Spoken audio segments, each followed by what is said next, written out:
up, YouTube? It's your boy Sky, representing Tennessee as always. Proud of this state, sort of, kind of. Don't really like it that much, but it's always good to have pride from where you come from, because that's what defines you best, I guess. Doesn't really define me that much. I'm not a redneck. I don't drive a truck. I don't have several dogs or anything. I don't know. But that's not what this video is about. I'm doing a disclaimer about different drugs. Drugs is something I cannot condone. Drugs is not something I can say, hey, everybody.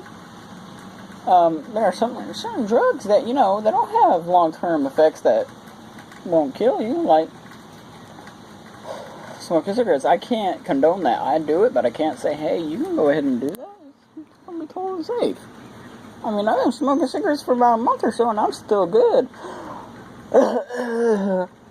See? I'm making a dumb decision by even smoking, because I had pneumonia back in November, so my lungs are not the strongest, but, but hey, if you're gonna do drugs, it's not like I'm gonna say, hey, don't do them at all, I guess. But, if you're gonna do them, just do it, but don't say, I don't know what I'm talking about, but certain drugs are just dangerous, man. Like, there's some drugs that I've looked at and I've looked into, and I've been like, now, do I ever see myself doing this? And in the end, I'm like, okay, I'm not going to make this decision to do this drug because I know it can really harm me. Like ecstasy or cocaine, heroin, methamphetamine,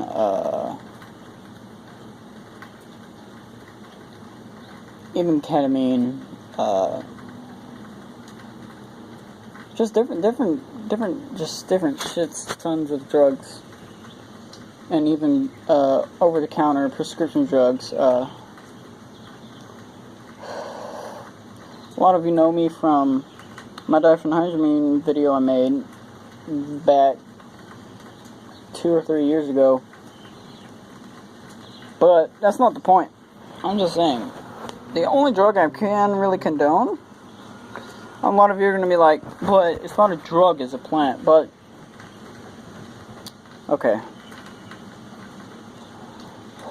Weed, I can condone, because so far throughout history, there has been no really link to a death from marijuana. I know a lot of you are going to get mad because you're like, but marijuana is a Mexican tobacco plant, and they're just calling it that because back in the 1930s, they were like, hey, marijuana causes white people to be attracted to minorities, and that's back then when they had Jim Crow laws, and you weren't supposed to mess around with anybody that's not white. But now that we're in the future, we learn that marijuana, cannabis, weed, that ganja, green, good, green crack, dabs, keef, whatever word you want to use for it, we just learned that it causes you a bit of happiness and causes you to have an appetite. So if you have,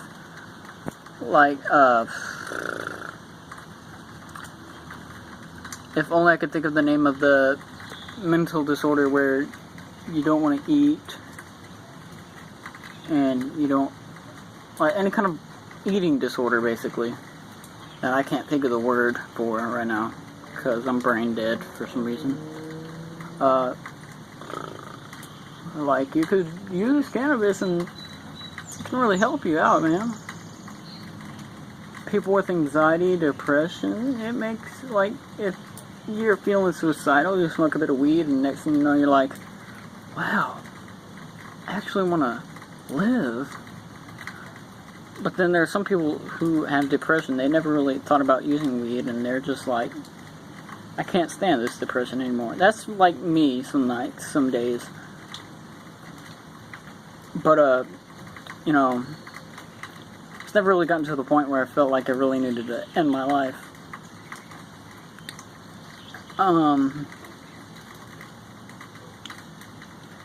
Other drugs I've used in the past, I haven't really gotten into using many drugs, but I've used Vyvanse, which is an amphetamine.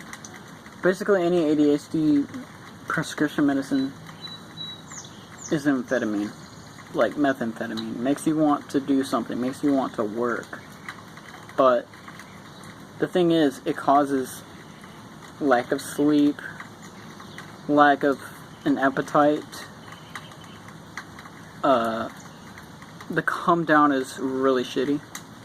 You feel like, you just get super upset for no reason. My hair's so long, it's getting in my eyes and stuff, man. No, that has nothing to do with amphetamines, but yeah.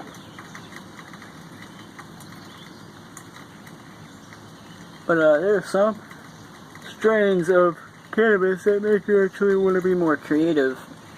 It can make you want to do work. Any kind of like sativa strain, or even an indica sativa crossbreed, I guess, if I'm using my words correctly. I wouldn't recommend indica if you're going to do any kind of like work. I would recommend indica if you're stressed out, you want to relax. There you go. But if you want to feel pumped up, you want to be able to walk around for a long while, not feel any pain, there you go, sativa.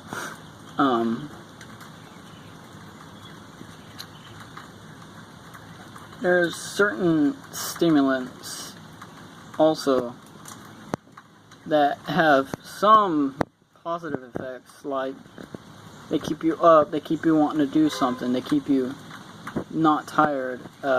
Cocaine and crack are basically the same thing, but crack's more like, you know, it's more stronger. Something I might never do. Because crack actually makes you lose your teeth. Just like meth. Meth just ruins your life, basically. And I've looked into the scheduled drugs, and I've been mind blown that methamphetamine is a Schedule 2 drug, which means if it gets severe enough, they can actually administer it to you in a hospital, which is kind of scary, because we get all these like PSAs about never use meth, not even once, and you're sitting here like, why do we have all these PSAs if it's still a Schedule 2 drug? Well, they're saying meth is safer than marijuana. Apparently, the federal government says so. But DEA, let's think about them for a second. They are government officials for the federal government, which is the Drug Enforcement Administration, I guess. That's what it stands for. It stands for something like that. They're not scientists. And the thing is, with scientists, you see, there's a difference between medical personnel and any kind of government official. Like, the good thing about 911 is, if you feel like you're having a bad adverse effect, you can call medical personnel, and they will help you, and they'll probably release you from the hospital after a while. You call a police officer, bam, you're done. But I don't know. Just gotta be lucky enough.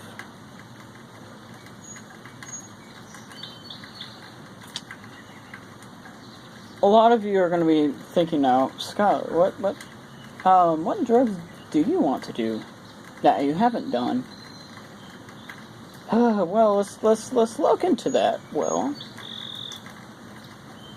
I've never tried psilocybin mushrooms, which I kind of want to. I've never tried San Pedro or peyote cactus, which,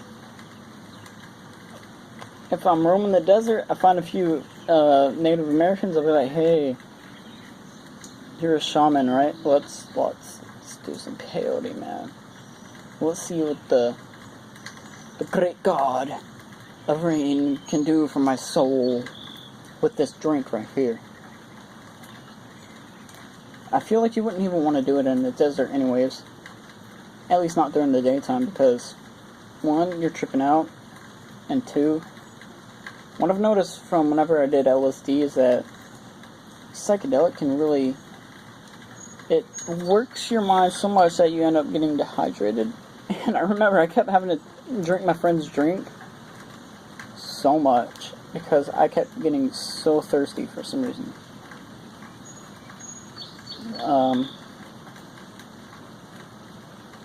But it's all about setting the setting with psychedelics anyways. You see, I'm a psychonaut. I want to try psychedelics. I don't want to go around doing stimulants or opiates or anything like that. And no, I'm not going to say, hey, try psychedelics. Because even if your set and setting is okay, it can still be heaven or hell. It can still be, you eat a mushroom, next thing you know, and if you're alone in your house, even, and listening to great music, you can go into a terrible, scary trip, man. There's been plenty of people that it's happened to. I don't have any examples of who it's happened to, but let's think about the dude that created LSD, like the first form of it. It was I think a Swiss scientist, chemist, and what happened is, I think, like, he made it in his lab. He didn't like administer it to himself or anything, I don't think, but he inhaled some of the, I think he got it into his system somehow, but he was riding his bike home, and as he was riding his bike home, he noticed that he was happier, but he was also having hallucinations on his way home. And it kind of scared him. Because imagine you're just riding your bike, next thing you know, you start seeing green blobs on the road, and you're like, what? And you hear people talking all around you, or you hear music. The auditory hallucinations that I heard on LSD were kind of scary. I can't describe them, though. Only way I can describe them is from this one video on the internet. It's called How to Extract DMT, something like that. And in the beginning, had some kind of weird sound, and I'm like, hey, I remember that sound. That's the auditory hallucinations I was having. Scary sounds, but I don't hear them anymore, at least. Also, I do not recommend deliriants. Because who wants to be delirious for several hours? You see, like with diphenhydramine, I remember one night I took 600. I could literally see people, and while I was in my room, I could literally hear my grandparents outside my door at like 3 in the morning, and my grandparents would not be up at that time of the night at all, but I could hear them somehow. And then I open my door, and then everything just goes quiet. But yeah, the video was supposed to be about disclaimer, but then I got talked too much, but yeah, disclaimer, don't do drugs unless you're certain that your mind is ready for that drug. You see? It's all about preparing yourself, and it's all about set and setting. Always remember that. Always. So yeah. Peace out. It's your boy Sky.